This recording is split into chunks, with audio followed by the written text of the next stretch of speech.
Hi friends, welcome to my channel. എനിക്ക് പറയാനുണ്ട്. ഇന്ന് നമ്മൾ PSC ബുള്ളറ്റിനുള്ള കറണ്ട് അഫയേഴ്സ് ആണ് നോക്കുന്നത്. ഫസ്റ്റ് ക്വസ്റ്റ്യൻ: സംസ്ഥാന കർഷക അവാർഡുകളുടെ ഗണത്തിൽ മികച്ച പ്രവർത്തനം കാഴ്ചവെക്കുന്ന കൃഷിഭവനുകൾക്ക് നൽകാൻ തീരുമാനിച്ച പുരസ്കാരം ആരുടെ പേരിലാണ് നൽകുന്നത്? സംസ്ഥാന കർഷക അവാർഡുകളുടെ ഗണത്തിൽ മികച്ച പ്രവർത്തനം കാഴ്ചവെക്കുന്ന കൃഷിഭവനുകൾക്ക് നൽകാൻ തീരുമാനിച്ച പുരസ്കാരം ആരുടെ പേരിലാണ് നൽകുന്നത്? VV രാഘവൻ്റെ പേരിലാണ്. VV രാഘവൻ്റെ പേരിലാണ് സംസ്ഥാന കർഷക അവാർഡുകളുടെ ഗണത്തിൽ മികച്ച പ്രവർത്തനം കാഴ്ചവെക്കുന്ന കൃഷിഭവനുകൾക്ക് നൽകാൻ തീരുമാനിച്ച പുരസ്കാരം അറിയപ്പെടുന്നത്. KR മീരയുടെ ഘാതകൻ എന്ന പുസ്തകം അസാസിൻ എന്ന പേരിൽ ഇംഗ്ലീഷിലേക്ക് വിവർത്തനം ചെയ്തത്? KR മീരയുടെ പുസ്തകമാണ് ഘാതകൻ. ഈ പുസ്തകം അസാസിൻ എന്ന പേരിൽ ഇംഗ്ലീഷിലേക്ക് വിവർത്തനം ചെയ്തത് ജയദേവികയാണ്. KR മീരയുടെ ഘാതകൻ എന്ന പുസ്തകം അസാസിൻ എന്ന പേരിൽ ഇംഗ്ലീഷിലേക്ക് വിവർത്തനം ചെയ്തത്. ഇന്ത്യയിലെ ആദ്യത്തെ ഡ്രോൺ പോലീസ് യൂണിറ്റ് ആരംഭിച്ച സംസ്ഥാനം? ഇന്ത്യയിലെ ആദ്യത്തെ ഡ്രോൺ പോലീസ് യൂണിറ്റ് ആരംഭിച്ച സംസ്ഥാനം തമിഴ്നാടാണ്. തമിഴ്നാട്ടിലാണ് ഇന്ത്യയിലെ ആദ്യത്തെ ഡ്രോൺ പോലീസ് യൂണിറ്റ് ആരംഭിച്ചത്.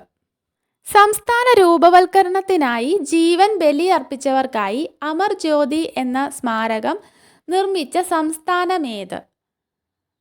സംസ്ഥാന രൂപവൽക്കരണത്തിനായിട്ട് ജീവൻ ബലിയർപ്പിച്ചവർക്ക് വേണ്ടി അമർ ജ്യോതി എന്ന സ്മാരകം നിർമ്മിച്ച സംസ്ഥാനം തെലങ്കാനയാണ്. സംസ്ഥാന രൂപവൽക്കരണത്തിനായി ജീവൻ ബലിയർപ്പിച്ചവർക്കായി അമർ ജ്യോതി എന്ന സ്മാരകം നിർമ്മിച്ചത്. ഹിരോഷിമയിൽ നടന്ന G7 ഉച്ചകോടിയിൽ ഇന്ത്യയെ പ്രതിനിധാനം ചെയ്ത് അഭിസംബോധന ചെയ്തത് ആര്? ഹിരോഷിമയിൽ നടന്ന G7 ഉച്ചകോടിയിൽ ഇന്ത്യയെ പ്രതിനിധാനം ചെയ്ത് അഭിസംബോധന ചെയ്തത് നരേന്ദ്രമോദിയാണ്. ഹിരോഷിമയിൽ നടന്ന G7 ഉച്ചകോടിയിൽ ഇന്ത്യയെ പ്രതിനിധാനം ചെയ്തത്. പൊതുവിദ്യാഭ്യാസം ശക്തിപ്പെടുത്തുന്നതിന് മാന ഊരു മാന ബാടി പദ്ധതി ആരംഭിച്ച സംസ്ഥാനം? പൊതുവിദ്യാഭ്യാസം ശക്തിപ്പെടുത്തുന്നതിന് മാന ഊരു മാന ബാടി പദ്ധതി ആരംഭിച്ച സംസ്ഥാനം തെലങ്കാനയാണ്. പൊതുവിദ്യാഭ്യാസം ശക്തിപ്പെടുത്തുന്നതിന് വേണ്ടി മാന ഊരു മാന ബാടി പദ്ധതി ആരംഭിച്ചത്. ആരുടെ ആത്മകഥയാണ് കനൽ വഴികളിലൂടെ എന്നത് ആരുടെ ആത്മകഥയാണ്? C. ദിവാകരൻ്റെ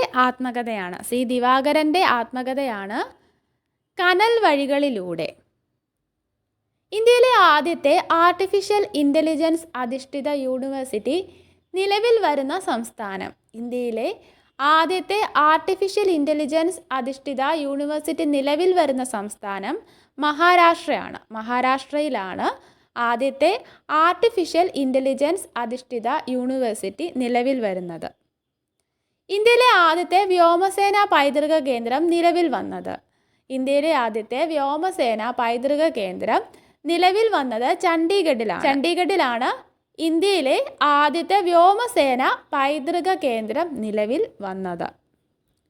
ഇന്ത്യയുടെ സഹായത്തോടെ മംഗദേച്ചു ജലവൈദ്യുത പദ്ധതി സ്ഥാപിതമായ രാജ്യം? ഇന്ത്യയുടെ സഹായത്തോടെ മംഗദേച്ചു ജലവൈദ്യുത പദ്ധതി സ്ഥാപിതമായ രാജ്യം ഭൂട്ടാനിലാണ് മംഗദേച്ചു ജലവൈദ്യുത പദ്ധതി ഉള്ളത്. മംഗലദേച്ചു എന്ന് PSC ബുള്ളറ്റിനിലുള്ളതാണ്.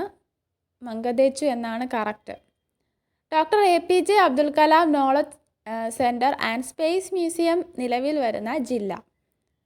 Doctor APJ Abdul Kalam knowledge centre and space museum നിലവിൽ വരുന്ന ജില്ല തിരുവനന്തപുരമാണ്.